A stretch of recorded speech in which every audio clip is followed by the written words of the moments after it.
MotoGP selalu menyajikan sebuah tontonan yang seru sepanjang musim.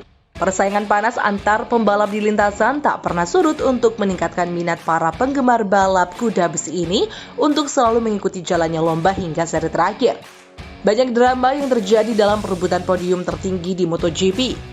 Masing-masing rider dengan riding style mereka akan selalu berusaha menjadi yang terdepan ketika melintasi garis finish.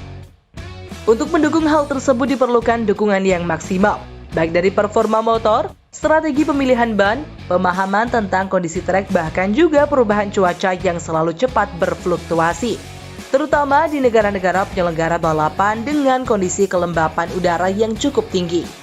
Perebutan kemenangan di setiap race akan menimbulkan banyak drama, mengingat kompetisi dan persaingan selalu berjalan dengan ketat. Insiden seperti senggolan motor hingga crash adalah contoh nyata bagaimana kerasnya perjuangan seorang rider untuk melewati satu persatu rivalnya dan mencapai hasil terbaik pada setiap gelaran balap MotoGP. Untuk menjadi seorang pemenang lomba, rider MotoGP harus memiliki mentalitas yang kuat, terutama ketika momen saling overtake di tikungan. Karena disinilah biasanya insiden kerap terjadi saat rider saling berebut posisi dengan gaya balap agresifnya. Untuk itulah rule atau aturan perlu diterapkan dalam balapan. FIM dan Dorna selaku penyelenggara balap telah menyusun aturan sedemikian rupa untuk menjaga agar persaingan tetap sehat. Rider yang melakukan tindakan berlebihan atau manuver yang membahayakan pembalap lain akan selalu menjadi sorotan. Setiap rider harus mematuhi peraturan tentang bagaimana cara berkendara yang bertanggung jawab. Jika mereka melanggarnya atau melebihi batas yang telah ditentukan, maka race director akan menjatuhi sanksi berupa peringatan, perubahan posisi di grid start hingga penalti yang berlaku saat race berlangsung. Hal ini dipengaruhi oleh jumlah insiden dan crash yang meningkat dari tahun ke tahun. Oleh karenanya, penting bagi pihak penyelenggara balap untuk meningkatkan keamanan para rider ketika berpacu dengan motor mereka di trek.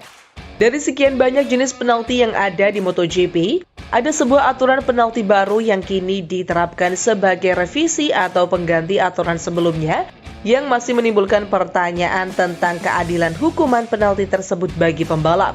Aturan baru ini disebut dengan long lap penalty. Apa itu long lap penalty?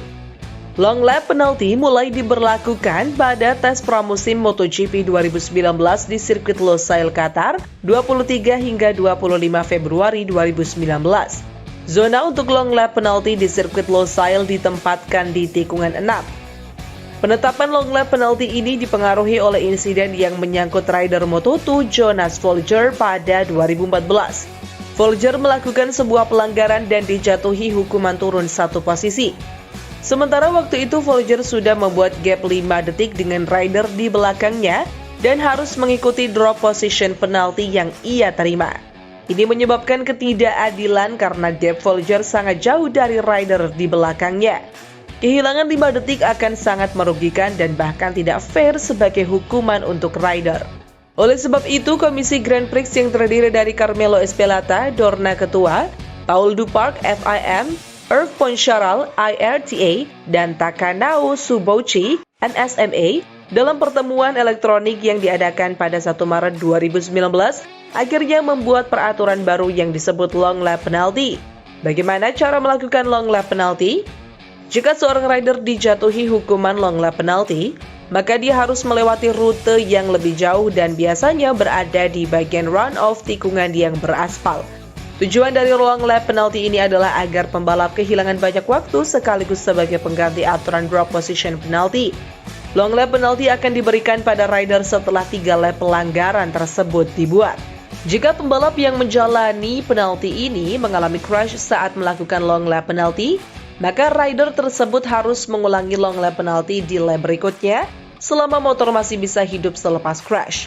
Bagaimana jika rider tidak melakukannya? Tambahan waktu 3 detik akan diberikan pada total catatan waktunya setelah finish. Lalu kriteria pelanggaran seperti apa yang layak dijatuhi long lap penalty? Pertama, melewati track limit. Track limit merupakan batas track dengan area yang berada di luar track.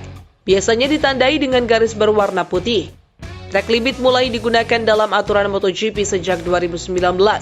Track limit digunakan untuk membatasi area yang boleh dan tidak boleh dilewati pembalap. Penerapannya berbeda untuk sesi free practice dengan saat race berlangsung. Di free practice, rider sama sekali tidak diperbolehkan berkendara melewati track limit. Artinya, mereka tidak boleh melebarkan motor hingga ban melebihi curb meski hanya beberapa milimeter saja. Jika ini dilakukan, maka waktu putaran yang mereka buat akan dihapus, sehingga akan sangat merugikan ketika mereka mendapat catatan waktu yang cukup cepat. Pada race, rider boleh melewati track limit hingga 3 kali dengan toleransi yang kecil atau tidak terlalu jauh keluar batas. Ketika itu dilakukan hingga 4 kali, maka rider akan mendapat peringatan di dashboard motor. Dan jika mencapai 5 kali, pembalap akan dikenakan hukuman long lap penalty. 2. Melakukan manuver yang merugikan rider lain. Saat sedang balapan, para rider harus tetap memperhatikan cara berkendara mereka. Ini mencakup tentang bagaimana mereka memacu motornya tetap di area trek yang diperbolehkan dan bagaimana cara mereka melakukan overtake di tikungan. Tidak bisa dipungkiri, semakin tahun persaingan akan semakin ketat dan ini akan meningkatkan agresivitas dari rider saat melakukan overtake. Namun agresivitas yang berlebihan dan merugikan rider lain akan berdampak negatif pada rider itu sendiri. Ini terjadi pada Johan Zarco di GP Brno Ceko 2020. Rider Reale Avintia Racing ini menyenggol Pol Espargaro di turn 1 lap 10. Akibat kontak fisik itu, Espargaro crash dan tidak bisa meneruskan lomba. Zarco pun diberi sanksi long lap penalti atas manuvernya yang menyebabkan kerugian pada Espargaro. Ketiga, salah masuk pedok saat sweep by. Kejadian unik sempat terlihat saat GP Le Mans 2021 berlangsung. Di awal lomba, semua rider menggunakan slick tire karena balapan di-declare dry race oleh race director. Namun, melihat kondisi cuaca saat itu, ada kemungkinan hujan turun di tengah race. Dan benar saja ketika memasuki lap ke-6, bendera putih dikibarkan pertanda cuaca berganti. Tak lama berselang, hujan semakin deras mengguyur aspal. Semua rider pergi ke pit untuk melakukan sweep by. Tak terkecuali Quartararo yang sedang memimpin jalannya balapan. Karena situasi panik dan tidak fokus serta pengalaman pertamanya menjalani race flag to flag, Quartararo malah berhenti di paddock Viñales. Sadar salah masuk paddock, Fabio bergegas berlari ke pitnya. Akibat peristiwa ini, Fabio dihukum long lap penalty dan harus puas finish ketiga di bawah Jack Miller dan Johan Zarco. Selain long lap penalty, ada juga double long lap penalty. Double long lap penalty pada dasarnya sama dengan long lap penalty. Yang membedakannya adalah pada double long lap penalty, rider harus melintasi area runoff sebanyak 2 kali. Jenis penalti ini sempat menimpa Jack Miller di GP Le Mans 2021. Rider asal Australia ini melanggar batas kecepatan ketika memasuki pit lane.